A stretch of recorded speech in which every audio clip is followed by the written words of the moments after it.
In the spring of 1945, World War II drew to an end. Allied troops fighting their way through Europe uncovered the Nazi death camps that were spread across the ravaged continent.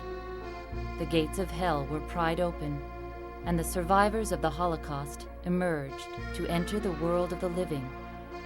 They were the battered remnant of the vibrant Jewish community that had existed in Europe for centuries.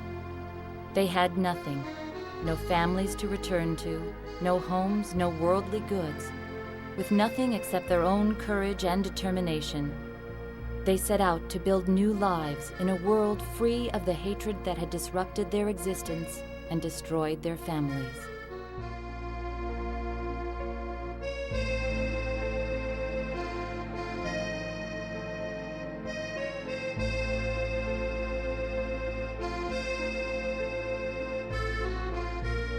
Almost immediately after Adolf Hitler was appointed Chancellor of Germany in 1933, he unleashed an ideology of hate that robbed Jews of their freedom, their rights, their livelihood, their property, and their citizenship. They became outcasts in their own country, persecuted by their government, and shunned by Germans who had once been their friends. It started in 1932. In school, children started spitting in my face and saying, "You're a dirty Jew." And so I could not understand why. When it happens the first time, I ran home and I went into my bathroom and I showered and I scratched my face with Ajax, and it became all bloody, and my father said, "What happens to you?" And I said, "Well, they called me a dirty Jew, but I'm not dirty, I'm bathing every day." And so he explained to me what they really meant. Didn't do anything much. You couldn't get out of the house much. You had to wear the Star of David. You couldn't sit in a park bench unless it's a yellow one, and they throw stones at you. You couldn't sit in a restaurant or movie or anything anymore. So you stayed home. In Germany, we had no more rights. We were strict of everything. We didn't own anything. We were not allowed to own anything. We had no right to vote. We had no... our citizenship was taken away. We were nobody. I had seen somebody who came back from little session, man who had a beautiful beard. I'd seen him before, I knew him, I saw him after his little interrogation. He had nothing but festering sores on his cheek. I dreamt about those for years after, I still occasionally do. The Germans had pulled his hairs out one by one. And I'm not sure that he knew what to say to them or that he knew what they wanted from him, but they obviously were torturing him to get something from him. And either they got it because he was alive, or this was a ploy to scare other people, but they sure scared other people. On September 1st, 1939, Nazi Germany invaded Poland. The route of Hitler's army lay through the largest Jewish population centers of Europe. The invasion marked a new stage in the gathering storm of Nazi brutality. Within months, the Nazis destroyed the great cultural and religious centers that had existed in Poland for centuries. Nazi troops went on a bloody rampage, terrorizing the population and killing thousands of innocent civilians. Jews were uprooted from their homes and forced to move into overcrowded ghettos surrounded by walls and fences. Cut off from the outside world, deprived of the basic necessities of life, thousands died of starvation and disease. The streets of the ghettos were littered with the bodies of the dead who were buried, nameless, in unmarked common graves. We didn't know nothing. We didn't know nothing that war is going to be or whatever. Soldiers start coming in trucks, and the first thing they whatever house they picked up, they just took out some people and they start killing them or take him away, and you never saw him anymore. Well, the soldiers marched in, the Polacks just ran, the Polish soldiers, the streets were overrun with German tanks, German soldiers, and the Polish people were so happy to see them. For some reason, they greeted them, joyously. Where we were scared, we were hiding, and we didn't know yet how bad it was going to be. But still, we were hiding out on account of the bombing. It was terrible when they came in right away. Oh, the whole time, everyone was scared. When they came in, they knocked on the door.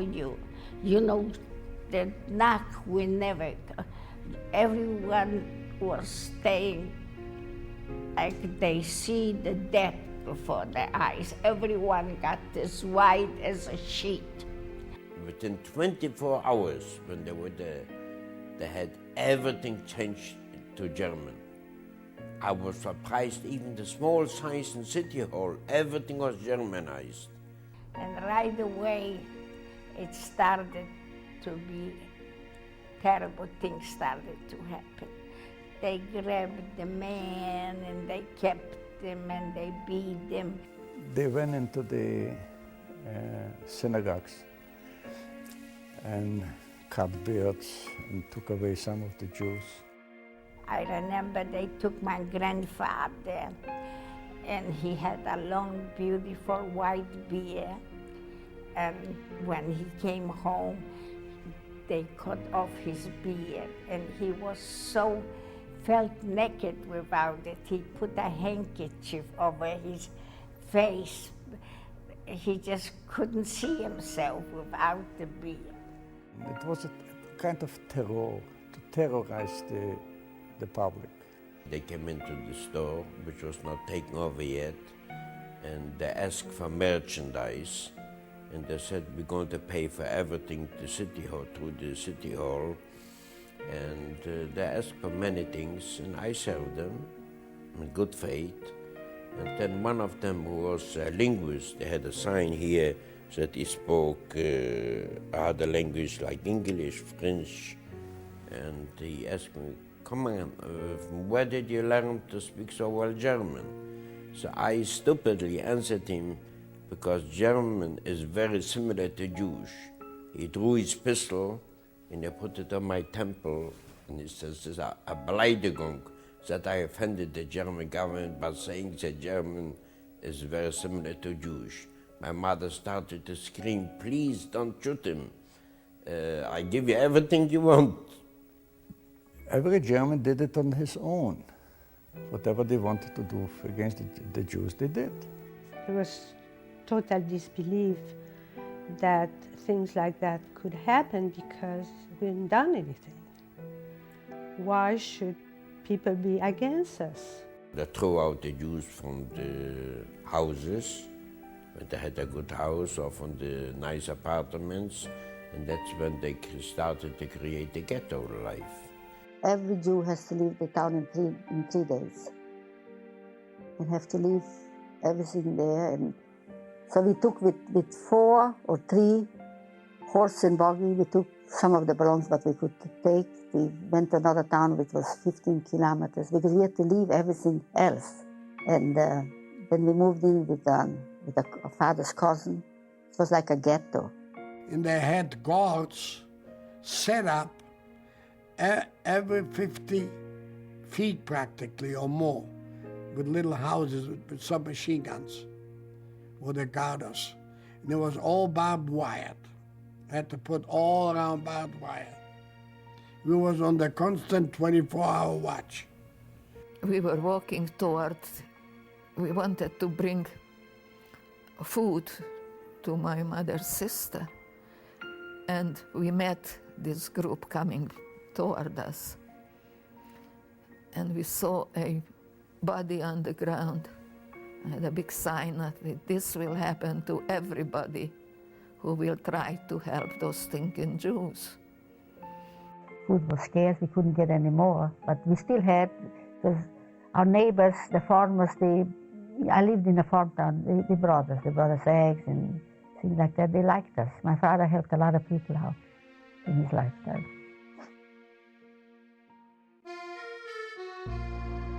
By the beginning of 1942, the Nazis and their collaborators occupied much of Europe and a large area of the Soviet Union.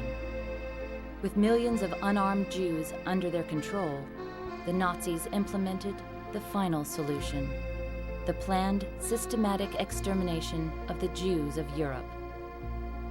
For the young and able-bodied, there were slave labor camps where prisoners worked without adequate food and shelter until they could no longer perform the brutal tasks they were assigned.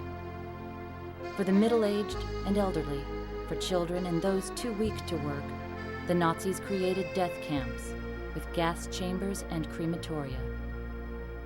Auschwitz, Treblinka, Belzec, Majdanek, Sobibor, and hundreds more, camps large and small strewn across the European landscape like a deadly spiderweb. They took us, it was a Saturday, May 15th. Since then I remember the day. And it was a Saturday morning, and they gave a field that all the Jews have to go in front of their houses, and they be counted and they go back into their house. But we had a feeling that we won't come back. We had to leave again everything. We had 2 suitcases. Maybe we took one little thing again, just what we had on, and maybe a little something else. So then we were all round up and taken to the railroad station, and there were cars waiting for us. And there was these freight trains, little windows, like for animals. And we had to stand in line, and then the names were called up, and whoever's names were called up had to enter the train. And of course they didn't want to. They were beaten into it with this heavy sticks. Dogs were barking and biting and so on. I do not have the words to describe what that was like. It's just unbelievable. And then they cut the line in the middle, 2 this way, 2 that way. They knew that 4 people who belonged together would want to be together, so they knew how to separate us. Families were torn apart. Babies in arms, small children, old people, handicapped people, which is pushed in those cars so tight that they couldn't breathe. And they loaded us in like cattle. No toilets, no water, nothing, just standing room only. 60, 80 people in there. It was so crowded, you practically didn't have a sitting space. The only thing we had was a little open window at the top of the car for air. They closed the doors and they threw in a couple of buckets for bathroom use. Well, you can see the stench, and then the cars were horrible. There was you had to go right there. There was a bucket, to be used by everybody. And it was horrible. Some people just lost their mind. People were walking on top of each other.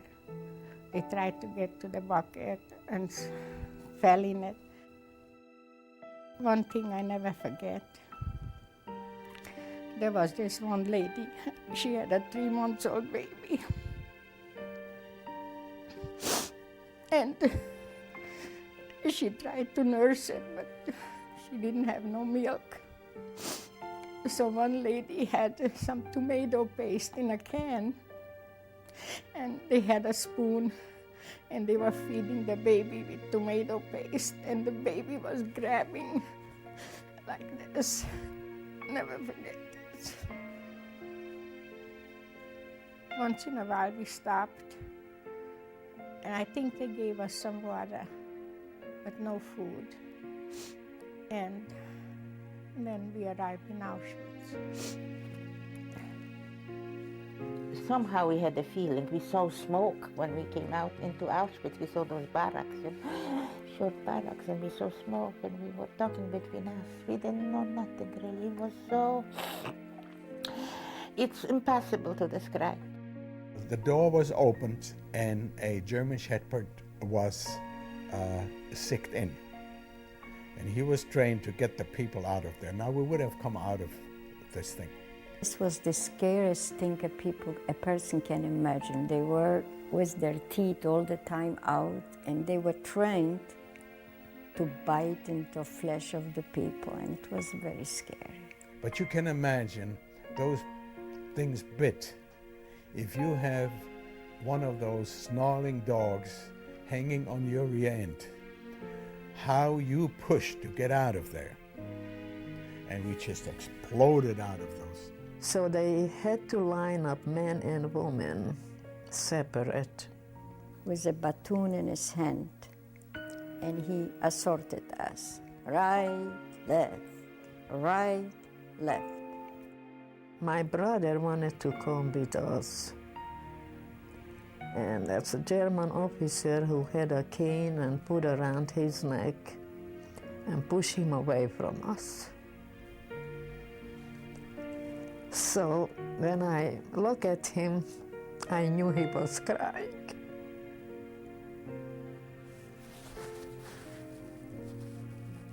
So my mom, my sister and I get in front of him, and he saw that my mom was so emotionally broken.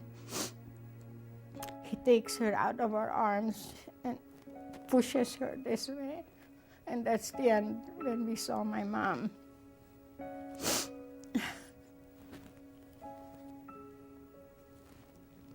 Of course, the line was so long, you didn't see the front or in the back, so you didn't know what was going on in the front of you, front of the line. And then we saw there was a mother. They took the baby out of her arm and gave it to an elderly person, a stranger. So when we came in front of the German officers, that was so fast happened. I just took our mother out between my sister and me. She was, just took her on the left side, and my sister and I went on the right side. And that's the last time I saw my mother. I was sent to the right side, some to the left side. The ones which went to the left side I have never seen again. That big chimney is the one where they were burning the bodies of the old and children and others who couldn't make it. So they gassed them, and then they burned them. And I'm sure my mother has a golden teeth in her mouth, so they take it out before they burn her. I can't describe it to you. You know, scary is not a word. You just felt like something is choking you in your throat, and you didn't know what's going on a minute later. When I went on the right side, they took us to a place where we had to be shaved off completely and take a shower. And they told us to take off our clothes. Of all the women which were there, who opened their mouth? And I said, how can I take off my clothes when men are here? I do not know where I am, when I was apparently. This was the first time I was really hit bad in my nose by a soldier. And he said in a very sweet voice, would you take off your clothes, please, now? Of course I did. So we were asked to keep our shoes and our belt, to keep our pants, and everything else was taken. We were to leave on the floor, and we then were a group of prisoners with striped uniforms we'd not seen before quickly came and started cutting our hair, both from our head and our pubic area. Next to me was standing my history teacher, a very nice, good-looking woman with blonde hair, pretty woman. And when I looked at her without the hair, you know, in this situation, we didn't know if they are going to kill us, what's going to help to us. It slipped out from me, "Gosh, do you look terrible." She said, "You think you look better?" They really gave us a shower, ice cold water, no towel. And then wet and naked and shivering, they brought us to another room with a concrete floor. And then we were given striped uniforms to put on.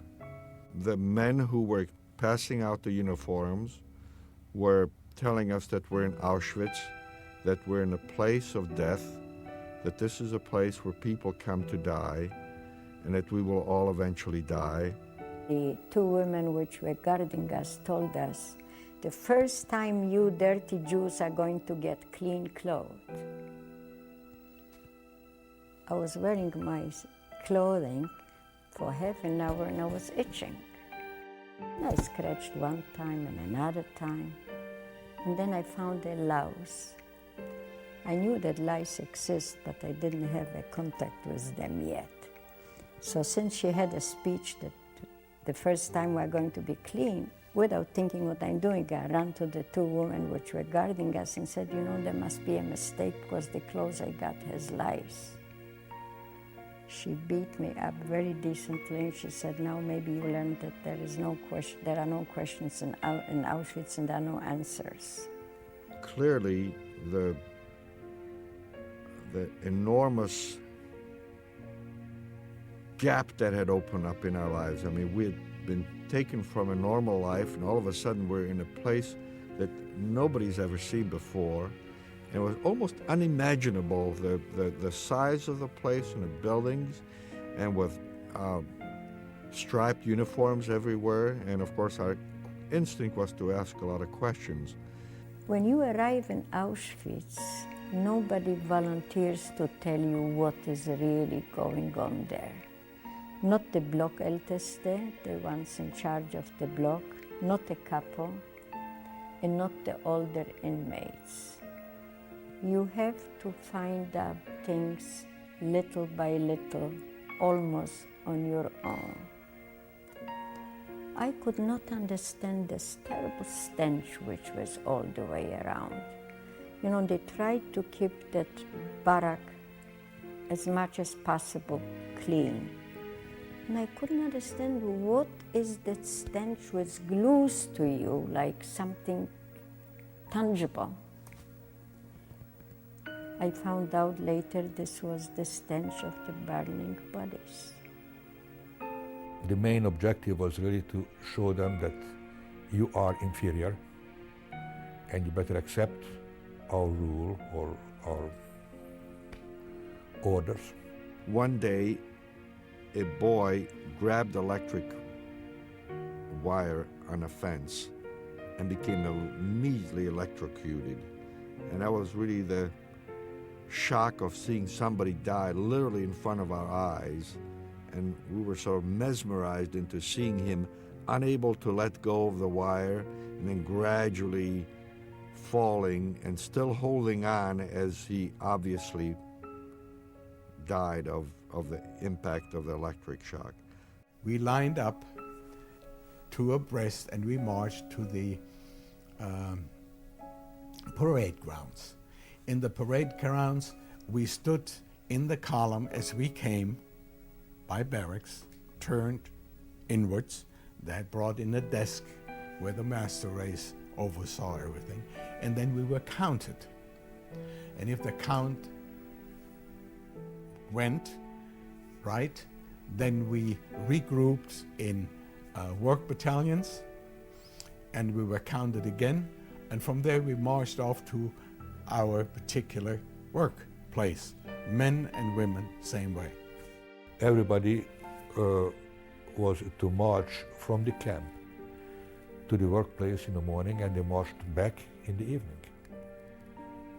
So we slept together every day.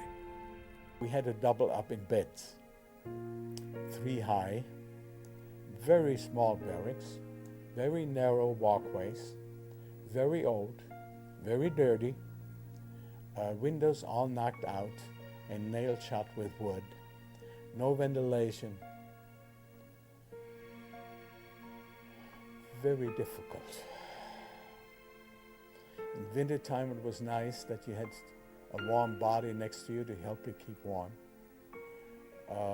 In summertime it was beyond description. There were across from each toilet on the other wall were water spigots that ran very slowly. There were no partitions. We were all so sick and so hungry that it really didn't make any difference. You were just lucky and happy that you found a seat. There was practically no nourishment available. We were being given a substitute coffee, bowl of coffee in the morning. We received a bowl of very thinly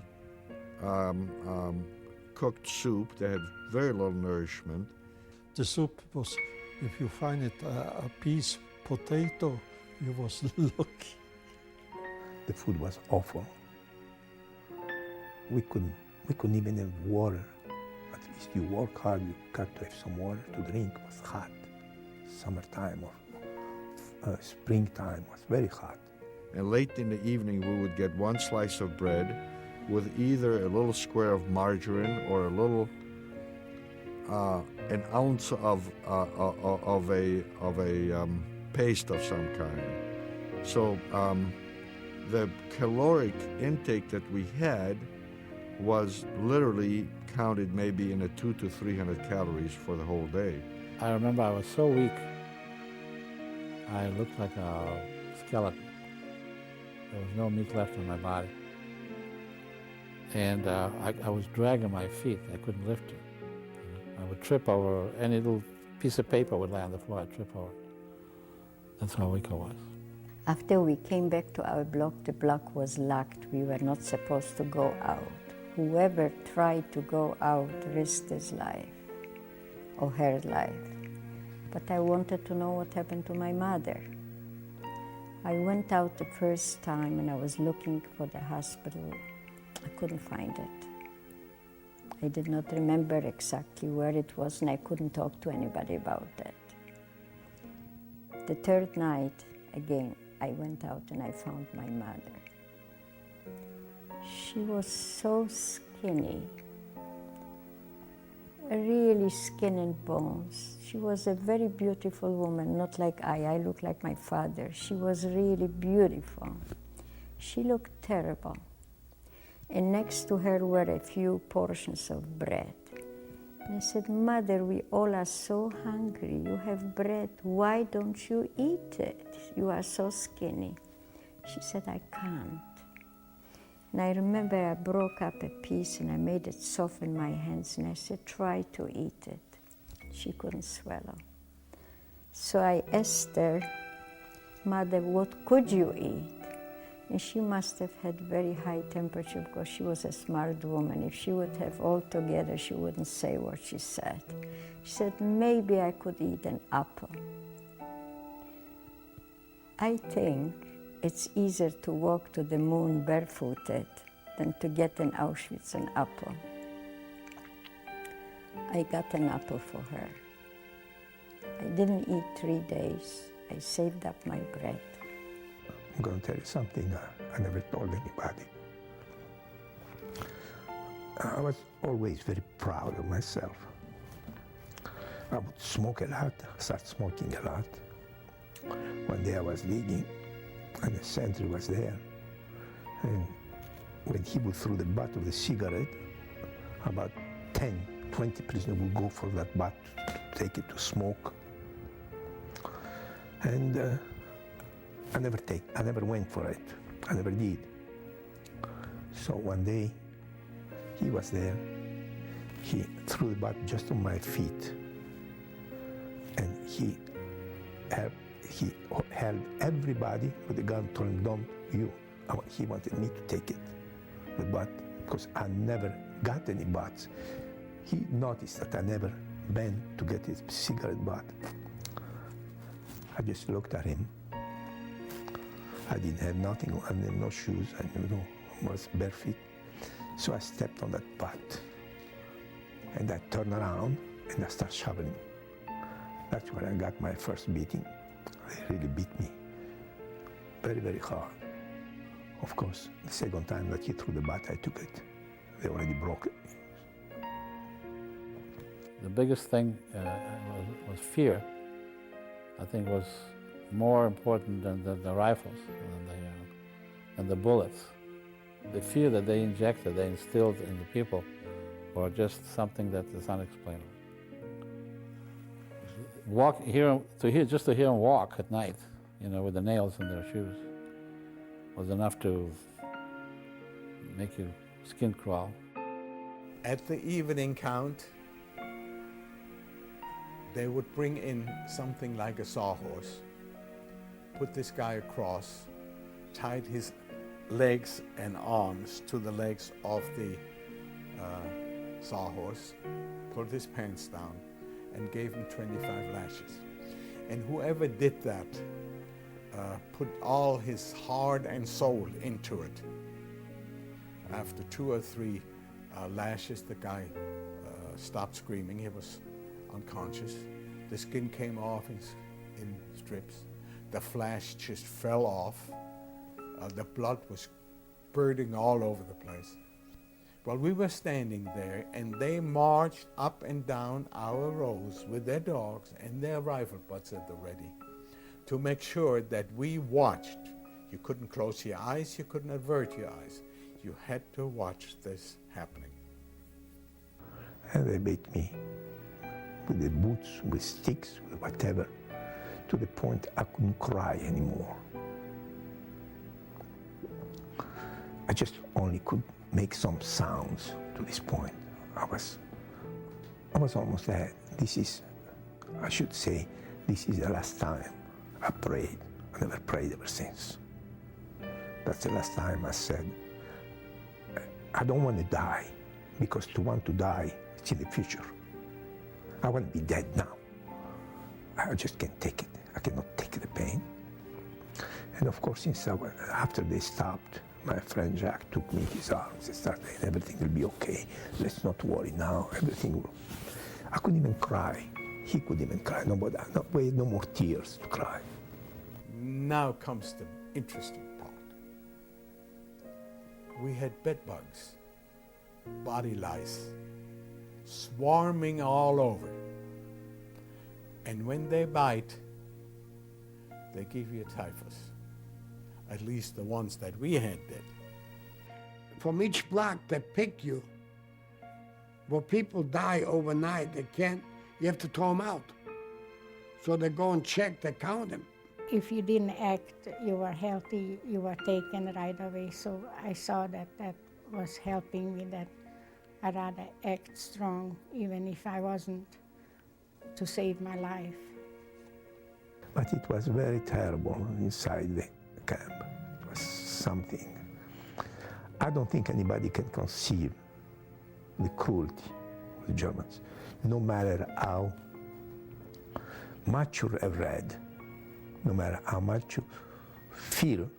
It's impossible for anyone to conceive the cruelty of the Germans. I don't know, one of the best days of my life, I should say, when I escaped. I think I outsmart the Germans, and the German machine, everybody. By the spring of 1945, Germany had been defeated. Adolf Hitler lost every battle except the one he fought against the Jews. 6 million had been systematically murdered in Nazi death camps, ghettos, killing fields, labor camps, and death marches. 1.5 million were children. So I was looking at from a window one day, and I saw a tank coming in and open up the gates with a white star on it. So that tank was the British Army, and they told us that we are liberated.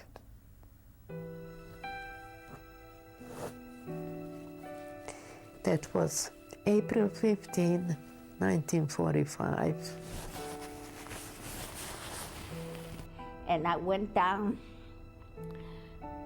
to the yard to see it's really true that the Germans are gone, that we don't see no one. They told us we are liberated. We were so happy and everything. The Americans came and they threw cigarettes and chocolates from the truck. Some of them were Jewish. I must have looked very pitiful because I had lice, I was skeletal, and one of the GIs jumped out of the Jeep and put me in the back seat. And the Jeep turned around and went back to Wells, to a nearby city.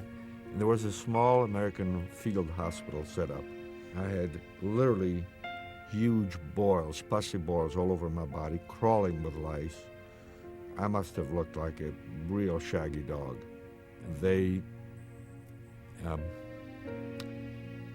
washed my body.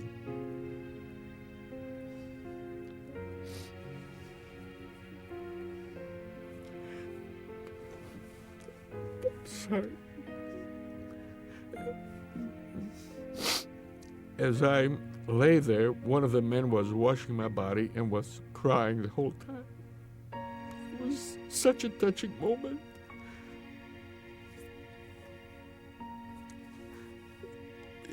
It was one of the most touching things that's ever happened to me. Everybody, the war was ending, everybody was looking for relatives. So people were going back and forth, you know. Like I never went, but some men came to the camp and they found their wives, they found their sister, and then they said, your brother is over there. And how do you feel, I mean? Where you go now? What you gonna do? What's gonna happen to you? But I want to tell you one thing. When they brought us in this town, and they let us out from those jeeps, and we were walking, and people from the windows were screaming, "Oh, we thought they killed them all." That feeling I never forget.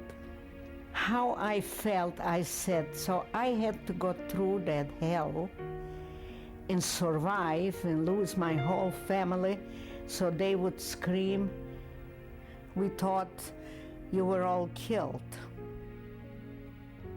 Trains were coming back to a radio station in Mako. Sometime late in the afternoon, I want to say between 5 and 6 in the evening, and with mother and my sister Annie, we went out to the radio station every day, walked out there. When your father comes home. And I guess after a year or more, mother realized that he's not coming home. People ask you, how did you survive while somebody got killed? And what do you say? How can you explain things like that? I don't know how I survived because I was the youngest and the smallest, and I don't know, because the big girls, they died like the flies, you know. You don't complain. You don't think about yesterday. You don't think about tomorrow. You just handle the situation the best you can under the circumstances with what you have to work with. That's how you survive. And of course, I'm here because of circumstances, of be in right place, or just lucky. Right there and then I said to myself, what the Germans did to me and my family is not normal. If they were normal, they wouldn't do this. So if I reciprocate and do the same thing that they have done to me, I'm not any better than they are. So if I survived, I want to live in a better world. That world is going to have to start with me. So I don't hate, because when you hate, there's no stopping. You hate yourself, and it continues over and over and over and over again. They hate my children, and my children hate their children, and it never stops. Okay? It's got to stop someplace. And you can't expect somebody to love you if you hate them. You have to love first, give first, and then you can receive. To those who survived, liberation brought relief and hope, but survival was their only triumph. Too many people had been lost. Too much had been destroyed. As quickly as they could, most fled from Europe. They scattered all over the world, some to the newly established State of Israel, some to the United States and other free countries. Nearly 50 settled in San Antonio, where they raised families and became a part of the community. But bitter memories cannot be easily erased. The need to tell the story, to warn the world, to save the victims from oblivion, lingers on. At Auschwitz, someone said, "If you resist until you leave this hell, tell the world about us. We want to remain among the living, at least on paper." This film is their legacy. It is dedicated in loving memory of the survivors' families, those who did not survive, to tell their stories.